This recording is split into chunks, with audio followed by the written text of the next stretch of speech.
and I'll fish a little bit more aggressively out here on the end, because these are the highest percentage places where I'm likely to get a fish this time of year.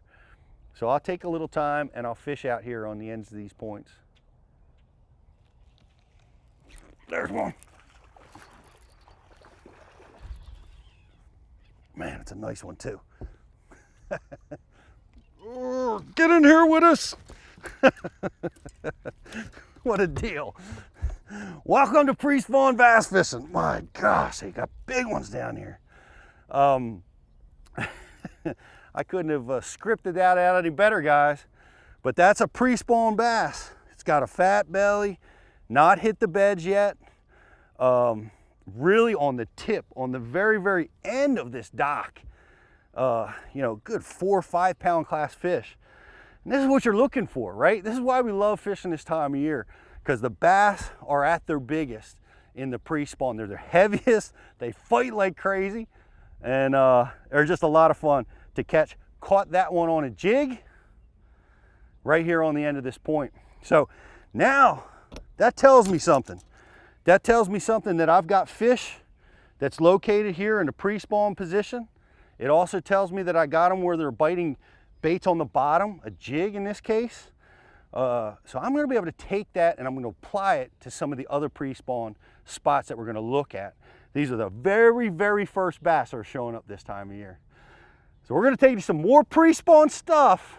Hopefully we'll run into some more of these guys. But I'm Pete Kluzak, Bass University TV. Bass University TV on the water.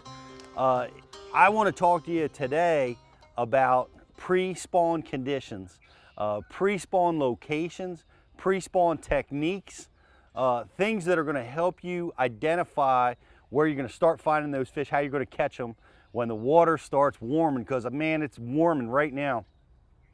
Just coming out of the winter, water temperature in the 40s, but seeing the first warming condition right now. But I want to talk to you about the tools and the tackle that I use to get after fish in the pre-spawn. Now, when the water temperature is still cold, I see some of the other guys are out here trying to fish now with us too. But when we're dealing with cold water conditions, I'm talking about temperatures in the 30s. Now, some of you may never see that where you live. But when we have ice out conditions, we see water temperature in the upper 30s, low 40s. And that condition is really challenging, really tricky. And this little blade bait right here is one of the best ways to get around fishing in that condition right there. And that's a little blade bait, Silver Buddy. I think this is an XPS lure. But when the water temperature is cold, really, really cold, these tools are amazing at triggering strikes. When the water's cold and the water temperature is falling, when you get those cold fronts in the spring, tough to beat. Now, what else is really, really good in that cold water, I'm talking about in the 40s, and most everybody's going to see that condition at some point, is our suspending jerk baits. This is a shadow wrap. This bait slightly sinks. Extremely effective in cold water and cold water where the temperature is dropping.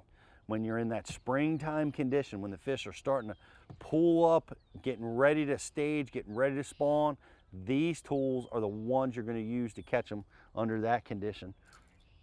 Or there are suspending jerk baits. Now, so those are our cold water techniques. Now, as you get a little bit deeper into the spring, and this happens fast, right? Once it starts warming, boom, the whole world starts to explode, starts to come alive. And once we get out of that extreme cold situation, start moving into the world of the crankbait.